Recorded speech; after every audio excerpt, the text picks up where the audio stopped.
Welcome to the Personal Pension Radio Podcast, where you get unconventional insights into wealth building and retirement that actually work. Discover data-driven strategies and learn from a wealth of experience so that you can take your retirement to the next level. Now, here's your host. He was once bitten by a harbor seal, the income engineer, Kraig Strom.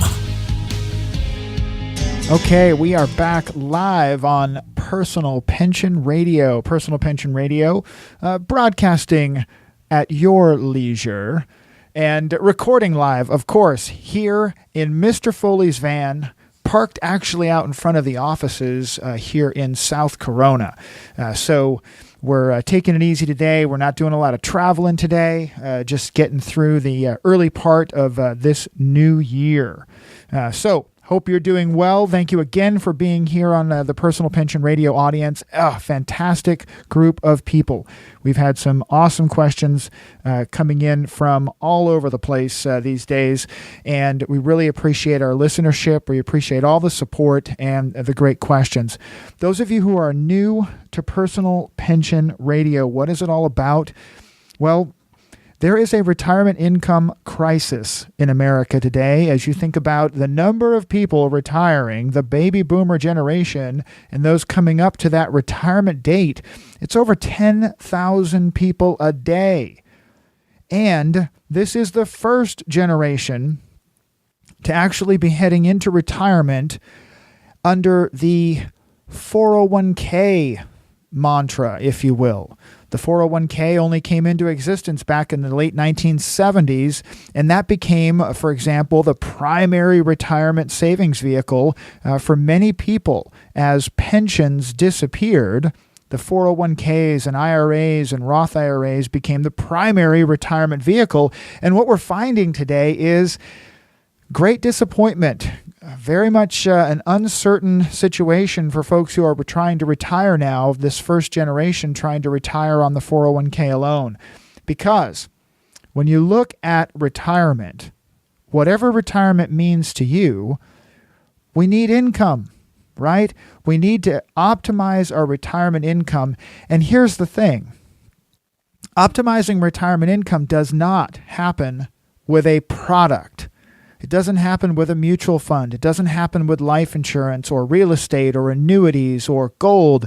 It doesn't happen with any one particular product. None of these things by themselves will help you actually optimize your retirement income, maximize your retirement lifestyle. Okay?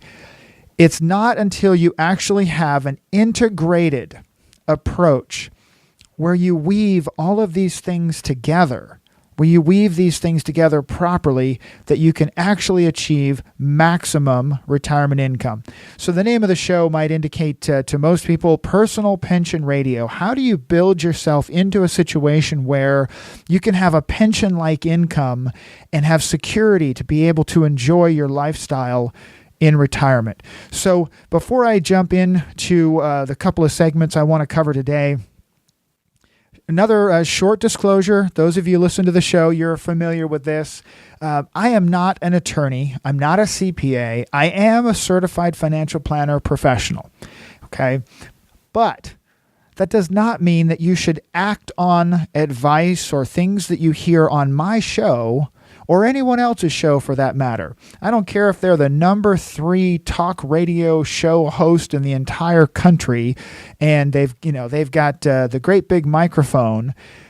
Don't act on advice that you hear from a financial entertainer or a legitimate financial advisor until you've had the opportunity to sit down and go over your specific situation. Your details, your circumstances are unique to you.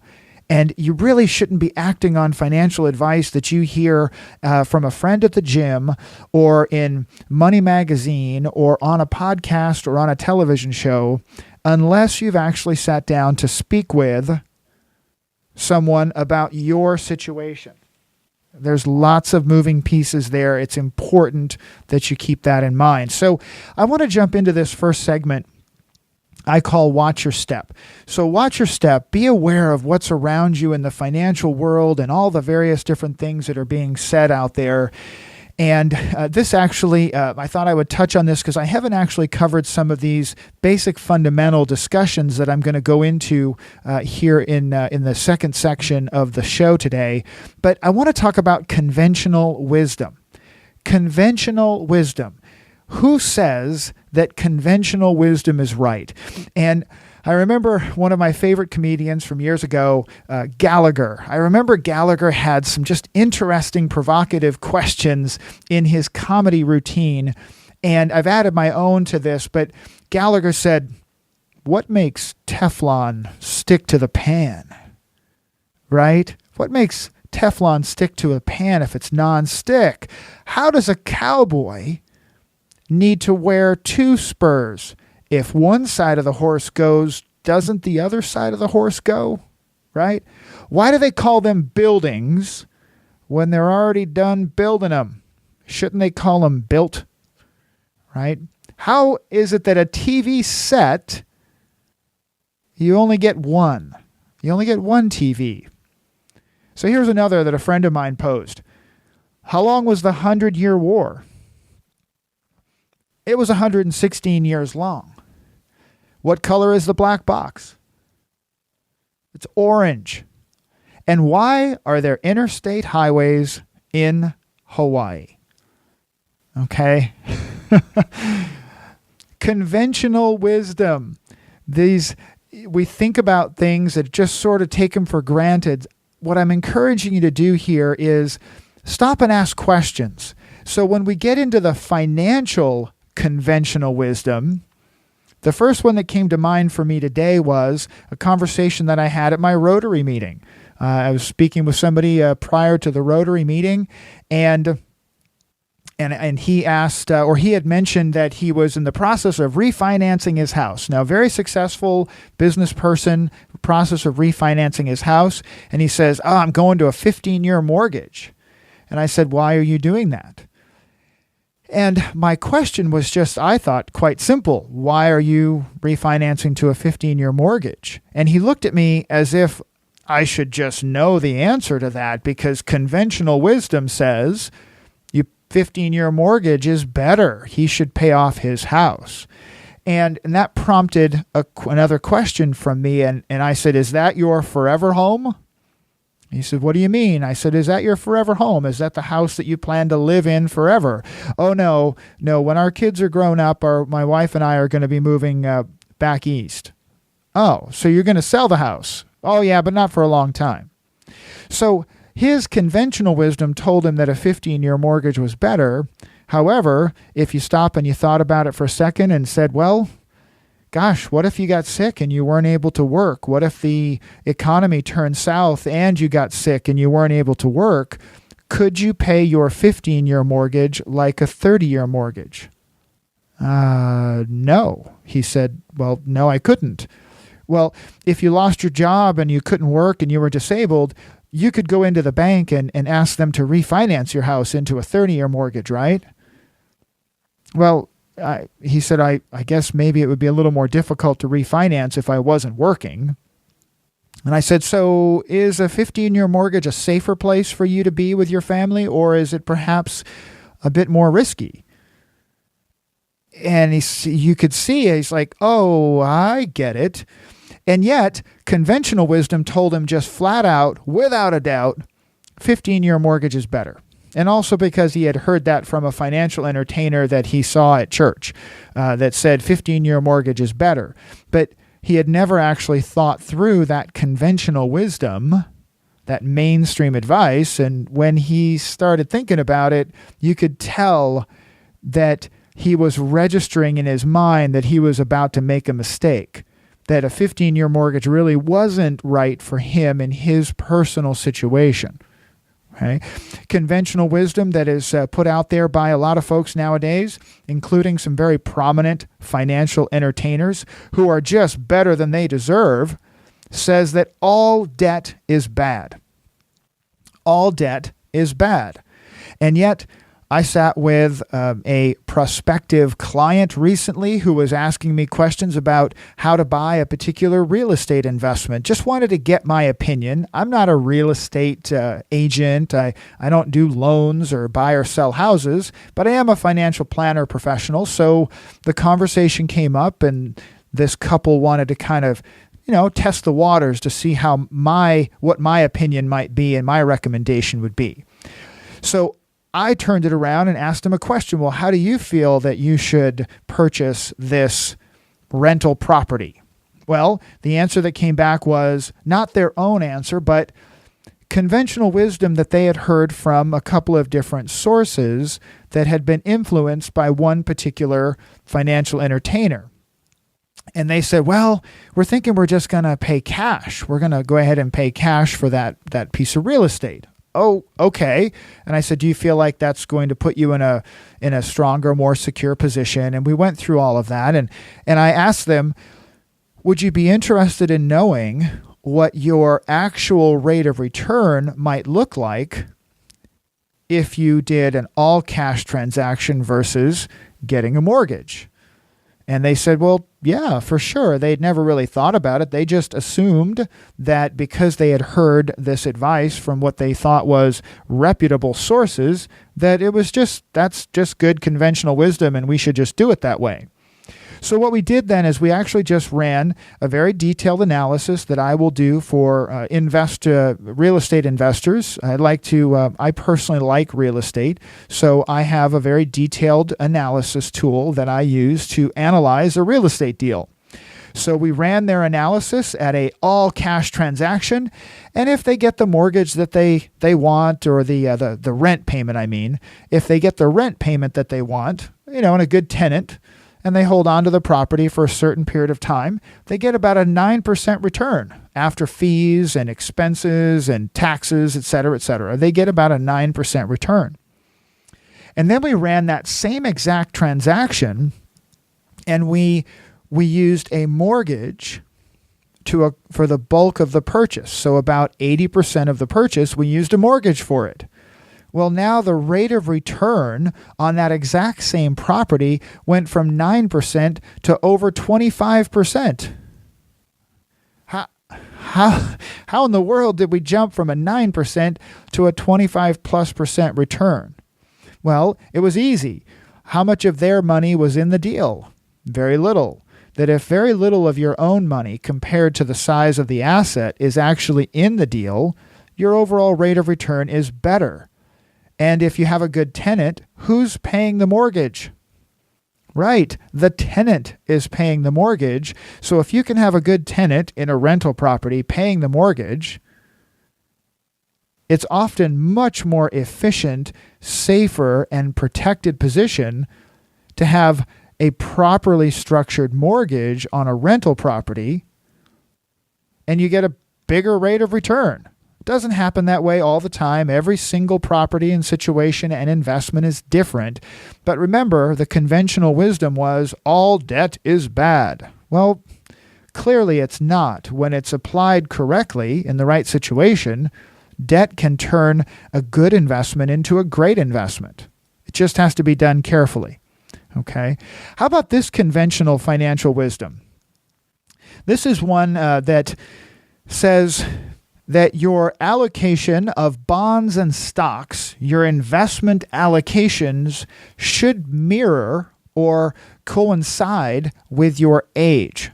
So that if you are 45 years old, right, you might want to have somewhere around 40 to 45% of your investment assets in the bond market. As you get to be 65 years old, you might want to have 65% of your investments in the bond market. Now, there's multiple variations of this conventional wisdom that don't get, some are just based on percentages and your age, and some are exact mirrored ratios of your age to the amount of bonds. Well, let me tell you something. When you run the income analysis and you run the comparisons as far as planning for retirement income, nowadays having a heavily weighted portfolio in bonds can be extremely risky. It can be extremely risky. This conventional wisdom, if you've ever heard that particular conventional wisdom, the allocation of bonds and stocks should coincide with your age. I would encourage you to have some significant caution, pause on that and say, I don't know. Really, you want to have somebody test that for you, because a heavily weighted portfolio with bonds can be extremely challenged when it comes to income in retirement. Okay. Now, conventional wisdom, last couple of ones here that I wanted to reference is, if you want more income in retirement, the one-line answer is you need to save more money. If you want more income after you sell your business, well, you better sell your business for more money and save more money. So the answer to retirement income is typically save more money. Well, I'm here to tell you that just saving more money and not having an actual income strategy, a plan in place, you're not going to make the maximum lifestyle income that you hope for. Okay, that's the thing. Finally, this is a big one. Conventional wisdom, typical advice. And I'll tell you that I've been doing this for 18, 19 years in the financial world, and I learned this. This is the kind of stuff that was taught to me as a new financial advisor long ago. But Time Magazine published an article in 2014, and I'll have a link to it in the show notes, by the way.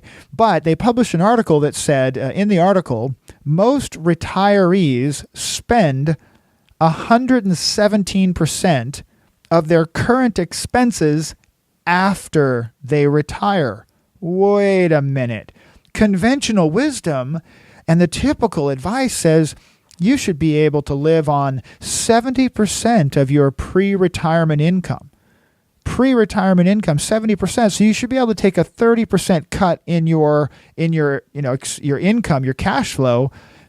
And yet, the facts are, and I've never met anybody really that retired and had a huge drop in their monthly spend after they retired. And again, Time Magazine article, this article, interesting enough, the title of the article, Retirement Planning's Conventional Wisdom Needs Rethinking. Exactly. It needs to be rethought in many different ways. But this idea that you're going to somehow go from work to not working and having lots of free time to do all the things that you always wanted to do, that your expenses are going to go down. Well, again, Time Magazine said that most retirees spend 117% of their current expenses after they retire. They go up. Okay. So conventional wisdom wants you to challenge that. Don't want you to just simply accept it as just the norm, that's just the way it's going to be, because it's not. I'd really love it if everybody just ask questions. Ask lots of questions, okay? And if you want to ask me a question, go to personalpensionradio.com, the Contact Us section there. Reach out, send me a question. We've had some great listener questions come in lately that we've answered on the show. But now, what I want to go through is I want to recap this idea of climbing the retirement mountain, that as you think about heading towards retirement, even if you're getting close, you're already in retirement, but as you're heading up the mountain, remember, we look at retirement as one continuous journey, as if you were going to climb a mountain, that as you climb that mountain, you are accumulating wealth, you're saving money, you're working towards the summit. And if you'll remember from past episodes, and those of you who are new, when I asked the question, what is the ultimate goal of climbing a mountain? The answer is not to get to the top. The answer is to return back safely, to get back down. It is one continuous journey. And you don't really get to get at the top of the mountain and get a brand new set of luggage. You don't get to change your backpack all of a sudden at the top of the mountain. You really have to pack your bags the best you can with the right strategy, the right system, the right tools, okay? So that when you get to the top of the mountain, you can make it back down safely. Because here's the thing. The rules of saving money, accumulating money for retirement, are extremely different than the rules that we use for distributing money. It's just very much like climbing the mountain. When you're climbing a mountain, you can dig your toes into the mountain. You can put your hands on the slope. You can pull yourself up with your shoulders, with your back, with your legs. If you fall toward the mountain. You fall into the mountain. Generally not nearly as bad as if you are walking down a mountain. Now you're on your heels. Now you're facing away from the slope. If you fall, the distance that you will fall is tremendous compared to what happens when you're climbing a mountain, right? So it's very different. And the same goes for the financial world, that accumulating is extremely different than the distribution phase. So I want to go through some of these. I'm going to just hit these. If you want to see this particular slide, I teach this in a class. If you want to see this slide, if you want a copy of this slide, it's the 180-degree rules change as it relates to your accumulation versus distribution. I'm happy to send this slide to you. You just go to Personal Pension Radio and send me an email, and I'll share this information with you. So now, think about this. If you're accumulating money, inflation is your friend. I know it sounds, again, against conventional wisdom. Everybody talks about, inflation is bad. Well, how does the value of your stock portfolio go up? How does the value of your home go up, right? Well, the reality is inflation ultimately elevates the values of these things. So inflation is good. On the other hand, when you're in a retirement mode and you're taking money out of your investments to live, now you're in a situation where inflation is making it more expensive every year for you to actually live, right? So inflation is now is not your friend anymore. Inflation is definitely not your friend anymore, okay? So when you think about that, inflation is good on the uphill. Inflation is not good on the distribution side. An accumulation term that we hear now on a regular basis, been around for years, is dollar cost averaging. For those of you who don't know what dollar cost averaging is, it is a concept that says if you're going to buy a particular investment, let's say you're going to invest in your 401k, dollar cost averaging says if you buy consistently month after month the same amount, same dollar amount, when the market falls, you will acquire a larger number of shares of that investment, so that over time, as the overall market rises, okay, then you have hopefully a lower overall purchase price and a better gain. So that's dollar cost averaging kind of in a nutshell. Now, dollar cost averaging works okay if you're never taking any money out. Now, in the distribution phase, that is exactly what you are doing. In the distribution phase, you are actually withdrawing money, so you have reverse dollar cost averaging. Reverse dollar cost averaging is a phrase, a term that you rarely hear in the financial world, but it means exactly what it means, that if the market drops in an accumulation phase, that's actually a buying opportunity. But in a distribution phase, if the market drops, your lifestyle doesn't just all of a sudden go away, right? You still have to buy groceries. You still want to live.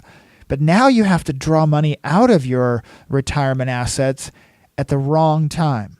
So that averages out to a very negative circumstance. So reverse dollar cost averaging. The next one that you hear all the time in the accumulation phase.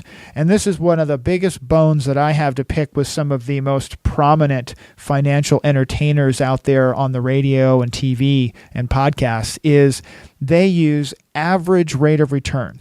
average rate of return is always quoted. And you'll hear people say that the stock market average rate of return is 12% or it's 9% over the last X number of years. Well, average rate of return for an accumulation discussion is okay. It's actually, it's not a very accurate measure of your investment performance in general, because we don't live in an average world where we get to just add up 15 years and divide by 15 and we get our average rate of return, right? We don't have that. Okay. We've got a situation where average rate of return is quoted as if that's our real world scenario. Well, it's not. But there's one really important thing that we're not doing to our investment accounts that lets us use the average rate of return. Well, we're not drawing any money out. We're in the accumulation phase. We're not drawing any money out of the account. So therefore, we can use that average rate of return as some sort of a benchmark. In a distribution environment, now we're not concerned about the average rate of return. We're concerned about the sequence of the returns. The sequence of the returns is key, critically important. That average doesn't matter because we're doing something now in retirement that we weren't doing before. We're starting to take money out. Remember that reverse dollar cost averaging issue? Well, we're seriously concerned about the sequence of our returns. What is the month by month or year by year rate of return on our investments or retirement assets? That dictates how long our money might last and how susceptible we are to reverse dollar cost averaging.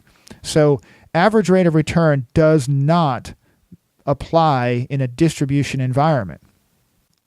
Okay, now how about 401k or IRA? Let's say that you have a tax deductible or a tax when you have an account that you can postpone, right? That's a big one.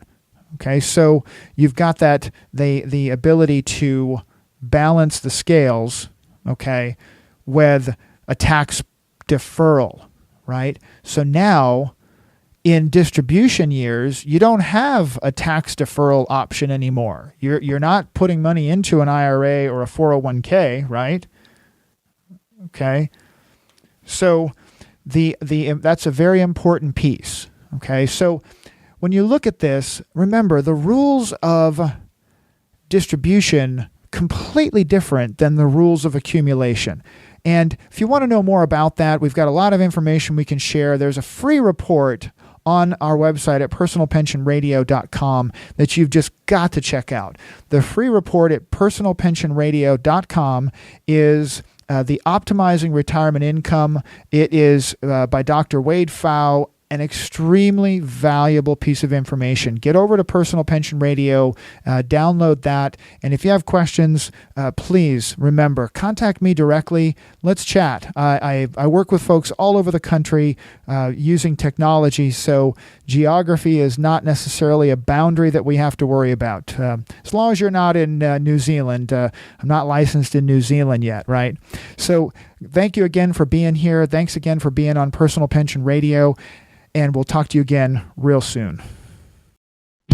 Thank you for listening to the Personal Pension Radio Podcast. If you missed anything during the show, that's okay. We took the notes for you. Check the show notes for links, offers, and a full transcript. And don't forget to head over to personalpensionradio.com and download your free retirement income report. While you're there, we'd appreciate some iTunes love. Please leave us a fantastic rating on iTunes by going to personalpensionradio.com/iTunes. Thanks again for listening.